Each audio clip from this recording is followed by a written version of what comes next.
Hi. ഇന്ന് കുറച്ച് ആൾക്കാർ റിക്വസ്റ്റ് ചെയ്ത് കുറച്ച് പേർക്ക് വേണം. ഞാൻ ഒരിക്കൽ എന്തോ റെസിപ്പി കാണിച്ചപ്പോൾ ഞാനിങ്ങനെ ബട്ടൂര ഉണ്ടാക്കിയിരുന്നു. അതിൻ്റെ റെസിപ്പി കാണിച്ചില്ല. പക്ഷേ ഞാനിന്ന് ബട്ടൂരയുടെ റെസിപ്പി കാണിക്കാം. 2 ടൈപ്പ് ബട്ടൂരയാണ് ഇന്ന് ഞാൻ കാണിക്കാൻ പോണത്. ഒന്ന് നോൺ വെജ് കഴിക്കുന്നവർക്ക്, അത് ചിലർ പാല് മുട്ട ഒന്നും കഴിക്കാത്ത ആൾക്കാരുണ്ട്. അങ്ങനെയുള്ളവർക്ക് എങ്ങനെ ഉണ്ടാക്കുമെന്ന് പറഞ്ഞു തരാം. ആദ്യത്തേത് നോൺ വെജ് കഴിക്കുന്നവർക്കുള്ളൊരു ബട്ടൂരയാണ്. അതിന് വേണ്ട സാധനങ്ങൾ ഇത് നല്ല ഇളം ചൂട്, ഭയങ്കര ചൂടല്ല, എന്നാലും ഒരു കുറച്ച് ഇളം ചൂടിനേക്കാളും കുറച്ചുകൂടിയുള്ള, നമുക്ക് കൈകൊണ്ട് തൊട്ടാൽ ഇത്തിരി ഒരു ഇതുണ്ട്, നല്ല ചൂടുണ്ട്.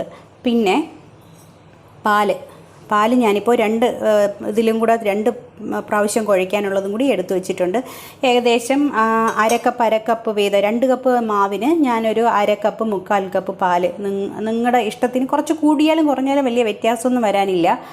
പിന്നെ ഒരു മുട്ട, ഉപ്പ്, കുറച്ച് പഞ്ചസാര. 2 കപ്പ് മാവിന് ഞാനൊരു 1.5 ടീസ്പൂൺ പഞ്ചസാര ഇതിൽ യൂസ് ചെയ്യുന്നുണ്ട്. നിങ്ങൾ 1/2 കിലോ മാവാണ് എടുക്കുന്നതെങ്കിൽ, സാധാരണ ഒരു വീട്ടിലത്തേക്ക് കുറച്ച് കഴിക്കുന്ന ആൾക്കാരാണെങ്കിൽ 1/2 കിലോ മാവ് എടുക്കുകയാണെങ്കിൽ നിങ്ങൾ 2 ടീസ്പൂൺ ഷുഗർ എടുക്കണം. ഇവിടെ ഞാൻ 2ആയിട്ട് കുഴയ്ക്കുന്നതുകൊണ്ട് ഞാൻ 2 കപ്പ് മാവ്, പിന്നെ മറ്റേത് 1 കപ്പ്, അങ്ങനെയാണ് ഞാൻ എടുക്കുന്നത്. പിന്നെ വേണ്ട തൈര്, പിന്നെ ബേക്കിംഗ് സോഡ കുറച്ച്, ബേക്കിംഗ് പൗഡർ കുറച്ച് വേണം. അത് 2 അളവ് ഞാൻ പറയാം. പിന്നെ വേണ്ടത് മാവാണ്, 2 കപ്പ് മാവ്. അപ്പോൾ നമുക്ക് ഒരു ബൗളിലേക്ക് ആദ്യം മുട്ടയും പാലും ഒക്കെ ഇടാം.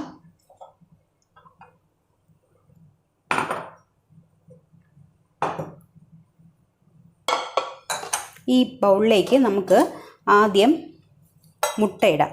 മുട്ട ഒന്ന് ബീറ്റ് ചെയ്തതിന് ശേഷമേ നമ്മൾ പാലൊഴിക്കാവുള്ളൂ. ഇല്ലെങ്കിൽ മുട്ട ഇങ്ങനെ കട്ട പോലെ ഇങ്ങനെ കിടക്കും മാവിൽ. ഇതിലേക്ക് കുറച്ച് ഉപ്പ്, ഏകദേശം ഒരു ടീസ്പൂൺ ഉപ്പ്. അത്ര ഇല്ലെങ്കിലും കുഴപ്പമില്ല, നമ്മൾ കറി കൂട്ടിയാണ് കഴിക്കുന്നത്, അതുകൊണ്ട് അത്രയ്ക്ക് ഉപ്പ് കൂടുതൽ വേണമെന്നില്ല. ഷുഗർ ഏകദേശം 1-1.5 ടീസ്പൂൺ. നിങ്ങൾക്ക് ഷുഗർ യൂസ് ചെയ്യേണ്ടാത്തവർക്ക് ഒരു നുള്ള് പേരിന് ഇട്ടാൽ മതി, കൂടുതൽ ഇടണ്ട. പിന്നെ ബേക്കിംഗ് പൗഡറാണ്, അതൊരു 2 ടീസ്പൂൺ. ഒരു 1/2 കിലോയ്ക്കാണെങ്കിൽ 3 ടീസ്പൂൺ ഇട്ടാലും കുഴപ്പമില്ല. ഇപ്പം നമ്മൾ ബാക്കി സാധനങ്ങളൊക്കെ ചേർത്ത് കുഴച്ച് ഒരു 3 മണിക്കൂറെങ്കിലും വെക്കണം. അതിലാണ് അത് സോഫ്റ്റ് ആവുന്നത്. ഇത് ബേക്കിംഗ് സോഡ കൂടി പോകരുത്, ഒരു നുള്ളിന് മതി.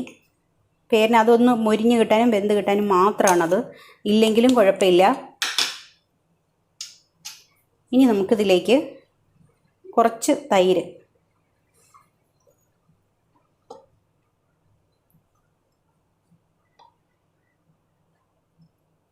ഒരു 1/4 കപ്പ് തൈര് മതി 2 കപ്പ് മാവിന്. ഇതിൽ നന്നായിട്ടൊന്ന് ഒരുമിച്ച് ചേർക്കാം.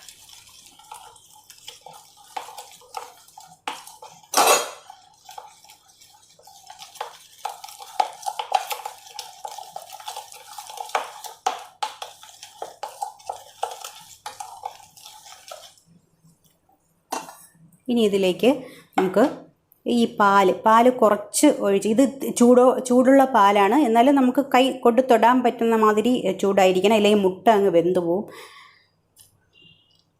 ഒരു 1/2 കപ്പ് പാല്.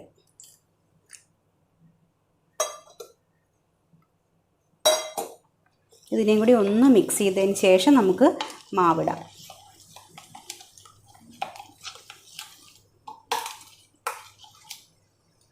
നിങ്ങൾക്ക് വേണമെങ്കിൽ മൊരിഞ്ഞ് കിട്ടാനായിട്ട് വേണമെങ്കിൽ റവ ചേർക്കാം. ഞാനിപ്പോൾ റവ ചേർക്കുന്നില്ല. ഞാനിത് 1/2 കപ്പാണിത്, 1/2 കപ്പിൻ്റെ ഒരു കപ്പാണ്. അപ്പോൾ ഇതിൽ ഒരു 4 കപ്പ് ഞാനിടും. 2 കപ്പ് മാവാണ്.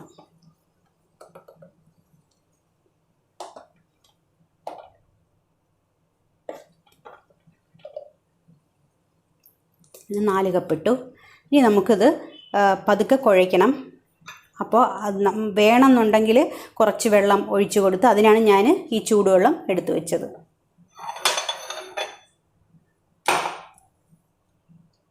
ഒരു ടീസ്പൂൺ എണ്ണ, ഞാനിത് ഒലിവ് ഓയിലാണ് ഒഴിക്കണം, നിങ്ങൾക്ക് സൺഫ്ലവർ ഓയിൽ ഒഴിക്കാം. ഇത് വറുക്കുന്നതും സൺഫ്ലവർ ഓയിൽ തന്നെ വറുക്കണം. 1 ടീസ്പൂണിന് മതി, കൂടുതൽ എണ്ണ യൂസ് ചെയ്യേണ്ട. വേണമെന്നുള്ളവർക്ക് കുറച്ച് 2 ടീസ്പൂൺ ഉപയോഗിക്കാം. ഇതിനെ ഒന്ന് മിക്സ് ചെയ്ത് കൊടുക്കാം. ഇപ്പോൾ തന്നെ അത് പതഞ്ഞ് വരുന്നത് നമ്മുടെ ബേക്കിംഗ് പൗഡറും തൈരും കൂടെ മിക്സ് ആകുമ്പോൾ അതങ്ങ് പതഞ്ഞ് വരുന്നതാണ്. ഇത് ഒരു 3 മണിക്കൂറെങ്കിലും വെച്ചാലേ നന്നായിട്ട് സോഫ്റ്റായി കിട്ടൂ. ചിലർ ഗോതമ്പ് മാവ് ചേർക്കുന്നുണ്ട്. പക്ഷേ ഗോതമ്പ് മാവും മൈദാമാവും മിക്സ് ചെയ്ത് വേണമെങ്കിൽ ഹാഫായിട്ട് ചേർക്കാം. അപ്പോൾ പിന്നെ ബേക്കിംഗ് പൗഡറിൻ്റെ അളവൊക്കെ ഒന്ന് കുറയ്ക്കണം. കാരണം ഗോതമ്പ് മാവ് സോഫ്റ്റാണ്. അതിന് ഇത്രയും ഇതിൻ്റെ ആവശ്യമില്ല, ബേക്കിംഗ് പൗഡറിൻ്റെ ഒന്നും ആവശ്യമില്ല. അപ്പോൾ കുറച്ച് ചേർത്താൽ മതി. കുറച്ച് വെള്ളം ഒഴിച്ചു കൊടുക്കാം. ഇളം ചൂടുവെള്ളമാണ്.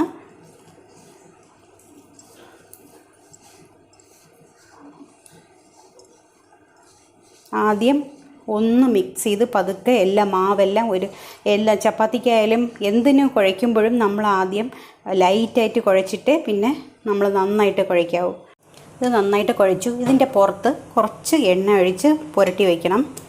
അത് ഉണങ്ങി പോകാതിരിക്കാൻ, ഡ്രൈ ആയി പോയില്ലെങ്കിൽ ഇതിനെ ഒരു നനഞ്ഞ തുണിയിട്ട് മൂടിയിടുക. അല്ലെങ്കിൽ ഒരു തുണി ഇങ്ങനെ മൂടിയിട്ട് അതിൻ്റെ പുറത്തൊരു പാത്രം വെച്ച് അടച്ചു വയ്ക്കണം. കുറച്ച് എയർ അകത്ത് വരരുത്, എന്നാൽ അതിൽ ഡ്രൈ ആയി ഇങ്ങനെ വെട്ട് മാതിരി വരും. ഇനി പറയാൻ പോകുന്നത് നോൺ വെജ് കഴിക്കാത്തവർക്കാണ്. ചിലർ വീഗൻ ആയിരിക്കും, അവർക്ക് പാല് മുട്ട ഒന്നും പറ്റില്ല.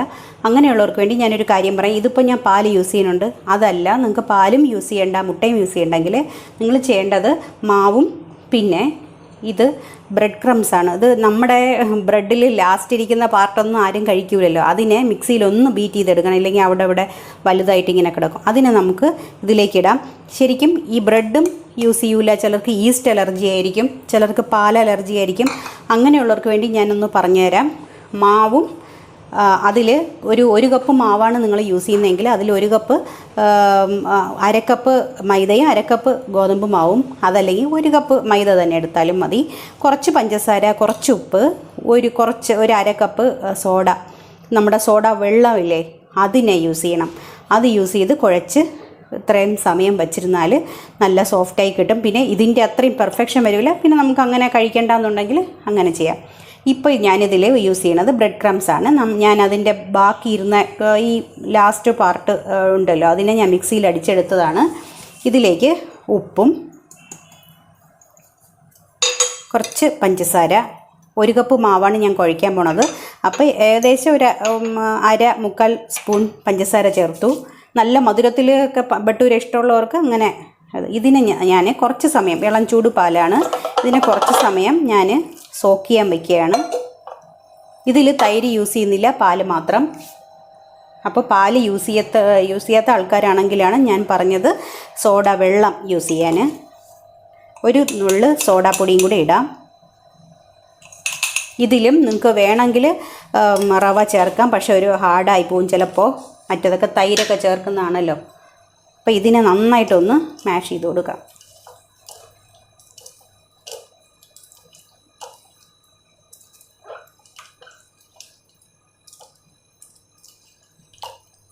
ഇതിനകത്തേക്ക് കുറച്ച് വെള്ളം ഒഴിച്ചു കൊടുക്കാം. നല്ല ചൂടുവെള്ളം തന്നെ ഒഴിക്കണം, തീരെ ഇളം ചൂട് ഒഴിക്കരുത്. ഇനി ഇതിലേക്ക് 1 കപ്പ് മാവ് ഇട്ട് കൊടുക്കാം.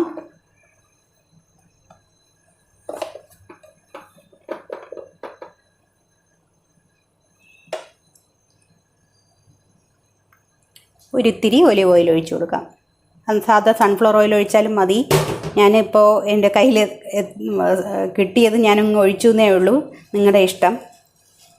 ഇതിനെ പതുക്കെ ഇങ്ങനെ തന്നെ കുഴയ്ക്കണം. ആദ്യം ലൂസായിട്ട് നമ്മൾ സോഫ്റ്റായിട്ട് വേണം കുഴയ്ക്കാൻ. അഥവാ മാവ് കുറഞ്ഞു പോയി അത് വെള്ളത്തിൽ ലൂസാണെങ്കിൽ ഇത്തിരി മാവ് കൂടി ചേർത്തങ്ങ് കുഴയ്ക്കാം. അങ്ങനെ ഇത്തിരി മാവ് കൂടി എന്ന് പറഞ്ഞിട്ട് കുഴപ്പമൊന്നുമില്ല. അപ്പം നമ്മൾ ഇതുപോലെ ഒരു പ്ലാറ്റ്ഫോമിലിട്ട് തന്നെ കുഴച്ചെടുക്കണം. അതല്ലെങ്കിൽ നമ്മൾ ചപ്പാത്തി കല്ലുണ്ടല്ലോ, നമ്മൾ പരത്തുന്ന കല്ലിൻ്റെ പുറത്തിട്ടായാലും ഒന്ന് ഇതുപോലെ ഇങ്ങനെ നന്നായിട്ട് കുഴച്ചെടുക്കണം, എന്നാലേ അത് സോഫ്റ്റായി കിട്ടും. അപ്പോൾ നമ്മുടെ ഈ മാവും റെഡിയായി. ഒരു തുള്ളി എണ്ണ അതിൻ്റെ പുറത്ത് ഒഴിച്ചിട്ട് ഒന്ന് പുരട്ടി വയ്ക്കാം. അത് മറക്കരുത്, ഇല്ലെങ്കിൽ മാവ് ഉണങ്ങിപ്പോവും. നമുക്കിതിനെ ഇതും 3 മണിക്കൂർ വയ്ക്കണം. നമ്മുടെ മാവ് ഇവിടെ റെഡിയായി. ഒരു ഏകദേശം 2.5 മണിക്കൂറായി. ഇവിടെ കഴിക്കാൻ ടൈം ആയതുകൊണ്ട് ഞാൻ 3 മണിക്കൂർ വയ്ക്കണില്ല. നിങ്ങൾക്ക് പറ്റുമെങ്കിൽ 3 മണിക്കൂർ തന്നെ ഉച്ചയ്ക്ക് അല്ല ഒരു 3 മണിക്ക് റെഡിയാക്കി വെച്ചാൽ രാത്രിയിലത്തേക്ക് എടുക്കാൻ പറ്റും. ഈസ്റ്റ് ഇടുന്നവർക്ക്, ഞാനത് പറയാൻ മറന്നു, ഈസ്റ്റ് ഇടുന്നവർക്ക് ഈസ്റ്റ് ഇടാം. അങ്ങനെയുള്ളൊരു ബേക്കിംഗ് പൗഡർ യൂസ് ചെയ്യേണ്ട. അപ്പം നമുക്കിതിനെ, ഇത് ബ്രെഡ് ക്രംസ് വെച്ചിട്ട് ഉണ്ടാക്കിയത്, ഇത് മുട്ട വെച്ചിട്ട്, ഇത് രണ്ടും ഞാൻ ഓരോന്നായി ഞാൻ ഉണ്ടാക്കി കാണിക്കാൻ. ഇത് നമുക്ക് ആദ്യം നന്നായിട്ട് റോൾ ചെയ്യണം, അല്ലെങ്കിൽ നമുക്ക് നല്ല റൗണ്ടിൽ കിട്ടില്ല. അപ്പോൾ ഇത് നമുക്ക് കനം ഒരുപാട് കനം കുറയ്ക്കേണ്ട, പൂരി മാതിരി ഒത്തിരി കനം കുറയ്ക്കേണ്ട ആവശ്യമില്ല. പിന്നെ മൈദ ആയതുകൊണ്ട് നമ്മൾ പരത്തുമ്പോൾ തിരിച്ചിങ്ങോട്ട് വരും, അത് കുഴപ്പമില്ല. കുറച്ചൊന്ന് കനത്തിൽ പരത്തിയിട്ട്, ഇപ്പം നിങ്ങൾക്ക് വലിയ സൈസാണ് വേണ്ടതെങ്കിൽ കുറച്ചുകൂടി മാവ് എടുത്തിട്ട് ഇതാക്കാം. എനിക്ക് ഒരുപാട് വലുത് ഇഷ്ടമല്ലാത്തത് കൊണ്ടാണ് ഞാനൊരു മീഡിയം സൈസിലുണ്ടാക്കുന്നത്.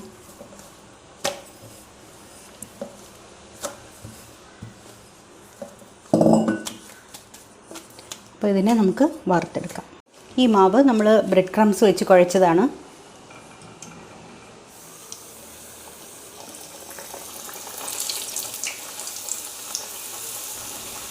ഇങ്ങനെ അമർത്തി തിരിച്ചു കൊടുക്കണം, അപ്പോൾ അതങ്ങ് പൊങ്ങി വരും. വേണ്ടോ?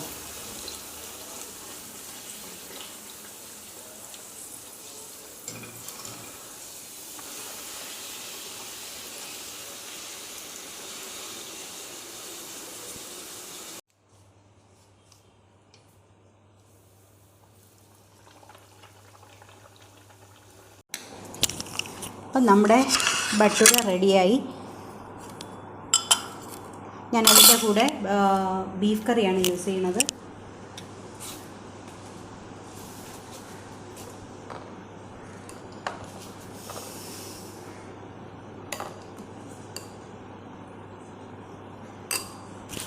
ഇത് ഞാൻ ഓറിയോ വെച്ചിട്ടുണ്ടാക്കിയ ഒരു കേക്കാണ്. എളുപ്പത്തിൽ ഉണ്ടാക്കാൻ പറ്റുന്ന ഒരു കേക്കാണ്. നല്ല ടേസ്റ്റ് ഉണ്ട്, ഈസി ആയിട്ട് ഉണ്ടാക്കാൻ പറ്റും. നിങ്ങൾക്ക് റെസിപ്പി വേണമെങ്കിൽ ഞാൻ അപ്ലോഡ് ചെയ്യാം.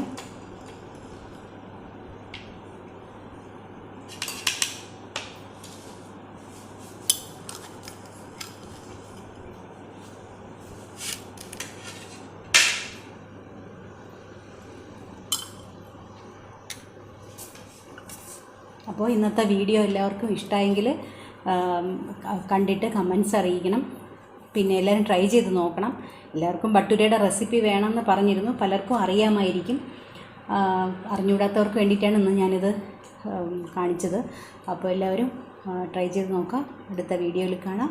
ബൈ.